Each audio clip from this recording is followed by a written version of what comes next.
மத்தேயு 15ஆம் அதிகாரம். அப்பொழுது எருசலேமிலிருந்து வந்த வேதபாரகரும் பரிசேயரும் இயேசுவினிடத்தில் வந்து, உம்முடைய சீஷர்கள் முன்னோர்களின் பாரம்பரியத்தை ஏன் மீறி நடக்கிறார்கள், கை கழுவாமல் பூஜனம் பண்ணுகிறார்களே என்றார்கள். அவர்களுக்கு அவர் பிரதியுத்தரமாக, நீங்கள் உங்கள் பாரம்பரியத்தினாலே தேவனுடைய கற்பனையை ஏன் மீறி நடக்கிறீர்கள்?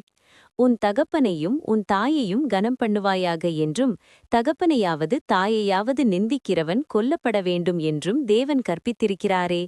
நீங்களோ எவனாகிலும் தகப்பனையாவது தாயையாவது நோக்கி, உனக்கு நான் செய்யத்தக்க உதவி எது உண்டோ அதை காணிக்கையாக கொடுக்கிறேன் என்று சொல்லி, தன் தகப்பனையாவது தாயையாவது கனம் பண்ணாமற் போனாலும் அவனுடைய கடமை தீர்ந்தது என்று போதித்து, உங்கள் பாரம்பரியத்தினாலே தேவனுடைய கற்பனையை அவமாக்கி வருகிறீர்கள். மாயக்காரரே, உங்களைக் குறித்து, இந்த ஜனங்கள் தங்கள் வாயினால் என்னிடத்தில் சேர்ந்து தங்கள் உதடுகளினால் என்னை கனம் பண்ணுகிறார்கள், அவர்கள் இருதயமோ எனக்கு தூரமாய் விலகியிருக்கிறது. மனுஷருடைய கற்பனைகளை உபதேசங்களாக போதித்து வீணாய் எனக்கு ஆராதனை செய்கிறார்கள் என்று ஏசாயா தீர்க்கதரிசி நன்றாய் சொல்லியிருக்கிறான் என்றார். பின்பு அவர் ஜனங்களை வரவழைத்து அவர்களை நோக்கி, நீங்கள் கேட்டு உணருங்கள். வாய்க்குள்ளே போகிறது மனுஷனை தீட்டுப்படுத்தாது, வாயிலிருந்து புறப்படுகிறதே மனுஷனை தீட்டுப்படுத்தும் என்றார். அப்பொழுது அவருடைய சீஷர்கள் அவரிடத்தில் வந்து, பரிசேயர் இந்த வசனத்தை கேட்டு இடரலடைந்தார்கள் என்று அறிவீரோ என்றார்கள். அவர் பிரதியுத்தரமாக, என் பரமபிதா நடாத நாற்றெல்லாம் வேரோடே பிடுங்கப்படும். அவர்களை விட்டுவிடுங்கள், அவர்கள் குருடருக்கு வழிகாட்டுகிற குருடராயிருக்கிறார்கள். குருடனுக்கு குருடன் வழிகாட்டினால் இருவரும் குழியிலே விழுவார்களே என்றார். அப்பொழுது பேதுரு அவரை நோக்கி, இந்த உவமையை எங்களுக்கு வெளிப்படுத்த வேண்டும் என்றான். அதற்கு இயேசு, நீங்களும் இன்னும் உணர்வில்லாதவர்களாயிருக்கிறீர்களா? வாய்க்குள்ளே போகிறதெல்லாம் வயிற்றில் சென்று ஆசன வழியாய் கழிந்து போம் என்பதை நீங்கள் இன்னும் அறியவில்லையா?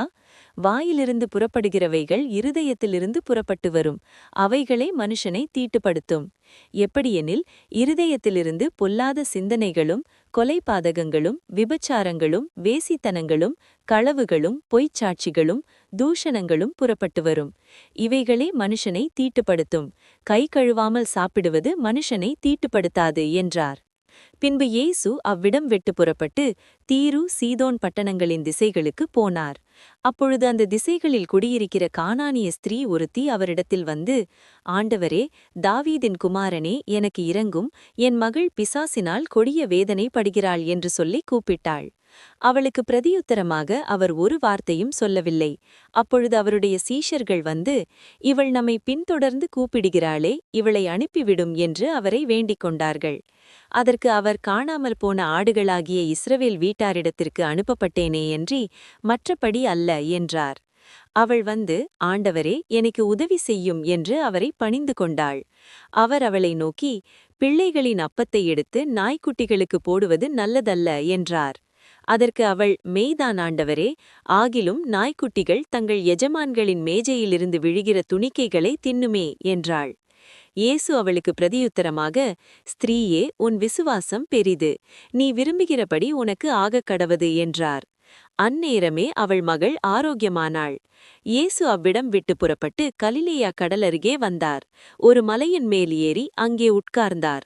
அப்பொழுது சப்பாணிகள், குருடர், ஊமையர், ஊனர் முதலிய அநேகரை திரளான ஜனங்கள் கூட்டிக் கொண்டு இயேசுவிடத்தில் வந்து அவர்களை அவர் பாதத்திலே வைத்தார்கள். அவர்களை அவர் சொஸ்தப்படுத்தினார். ஊமையர் பேசுகிறதையும் ஊனர் சொஸ்தமடைகிறதையும் சப்பாணிகள் நடக்கிறதையும் குருடர் பார்க்கிறதையும் ஜனங்கள் கண்டு ஆச்சரியப்பட்டு இஸ்ரவேலின் தேவனை மகிமைப்படுத்தினார்கள். பின்பு இயேசு தம்முடைய சீஷர்களை அழைத்து, ஜனங்களுக்காக பரிதபிக்கிறேன், இவர்கள் என்னிடத்தில் 3 நாட்கள் தங்கியிருந்து சாப்பிட ஒன்றுமில்லாதிருக்கிறார்கள். இவர்களை பட்டினியாய் அனுப்பிவிட எனக்கு மனதில்லை, வழியில் சோர்ந்து போவார்களே என்றார். அதற்கு அவருடைய சீஷர்கள், இவ்வளவு திரளான ஜனங்களுக்கு திருப்தியுண்டாகும்படி வேண்டிய அப்பங்கள் இந்த வனாந்தரத்தில் நமக்கு எப்படி அகப்படும் என்றார்கள். அதற்கு இயேசு, உங்களிடத்தில் எத்தனை அப்பங்கள் உண்டு என்று கேட்டார். அவர்கள், 7 அப்பங்களும் சில சிறு மீன்களும் உண்டு என்றார்கள். அப்பொழுது அவர் ஜனங்களை தரையில் பந்தியிருக்க கட்டளையிட்டு, அந்த 7 அப்பங்களையும் அந்த மீன்களையும் எடுத்து ஸ்தோத்திரம் பண்ணி பிட்டு தம்முடைய சீஷர்களிடத்தில் கொடுத்தார். சீஷர்கள் ஜனங்களுக்கு பரிமாறினார்கள். எல்லாரும் சாப்பிட்டு திருப்தி அடைந்தார்கள். மீதியான துணிக்கைகளை 7 கூடை நிறைய எடுத்தார்கள். ஸ்திரீகளும் பிள்ளைகளும் தவிர சாப்பிட்ட புருஷர் 4000 பேராய் இருந்தார்கள். அவர் ஜனங்களை அனுப்பிவிட்டு படவில் ஏறி மக்தலாவின் எல்லைகளில் வந்தார்.